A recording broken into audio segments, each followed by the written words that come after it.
2018년부터 2021년까지는 문재인 정부가 한반도 평화 프로세스를 추진했지만 북한과 미국, 중국 등은 현상 유지에 집중했어요.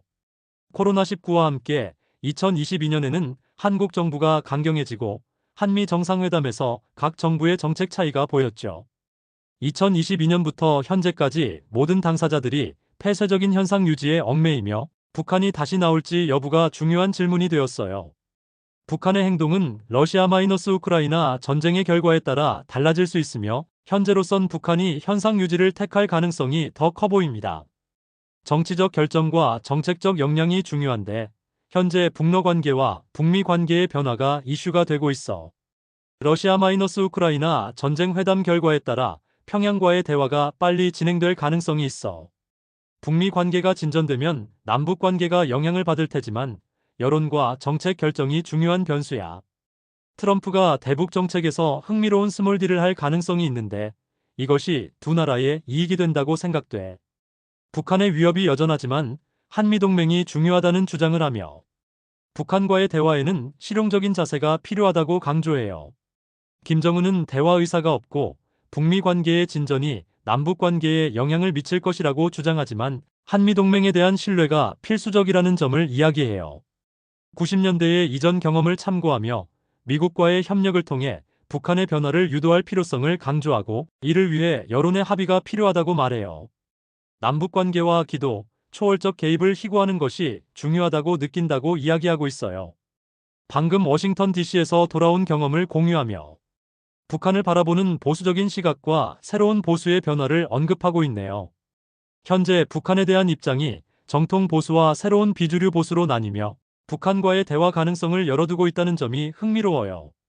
북한의 변화와 미국의 이익을 연결 지으려는 보수 측의 새로운 접근에 대해 의견을 나누고 있네요. 정책 변화가 필요하다는 의견과 함께 평화 정착을 위한 단기적인 현상 전환 필요성을 강조하고 있어요. 결국 새로운 정부가 북한과의 관계를 개선하기 위한 여론과 정책 방향을 다시 고민해야 한다고 정리하고 있네요. 현재 대한민국은 북한과의 관계 개선을 어떻게 모색할 수 있을까에 대한 고민이 필요하다. 김정은의 행동은 체제 경쟁력 부족 속에서 자연스러운 결과일 수 있으며 북한은 상황에 따라 문을 닫거나 열며 남북 관계에 영향을 미친다. 북한 내부에서는 경제와 사회 분야에서 변화가 일어나고 있지만 정치적 측면에서는 여전히 변화가 없어 보인다. 북한은 지금 김정은의 가족 경영 아래에서 정치, 군사, 외교를 유지하고 있지만 경제와 사회에서도 변화가 일어나고 있다는 점이 중요해요.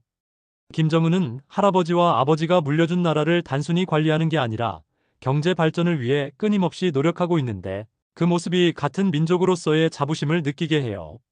북한의 경제는 한계가 있지만 김정은과 인민들이 사회적 변혁을 이룰 가능성도 있으며 그 방향성을 누구와 어떻게 조율하느냐에 따라 변화가 올 수 있다는 거죠.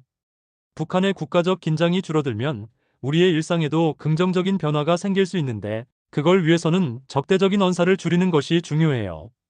과거 모든 정부가 지켜온 선평화 후 통일 원칙을 잘 유지하는 것이 앞으로도 중요한 과제가 될 것이며 북한의 변화는 현실적으로 기대하기 힘들지만 적어도 군사적 적대감은 낮출 수 있을 것이라는 전망을 하고 있어요.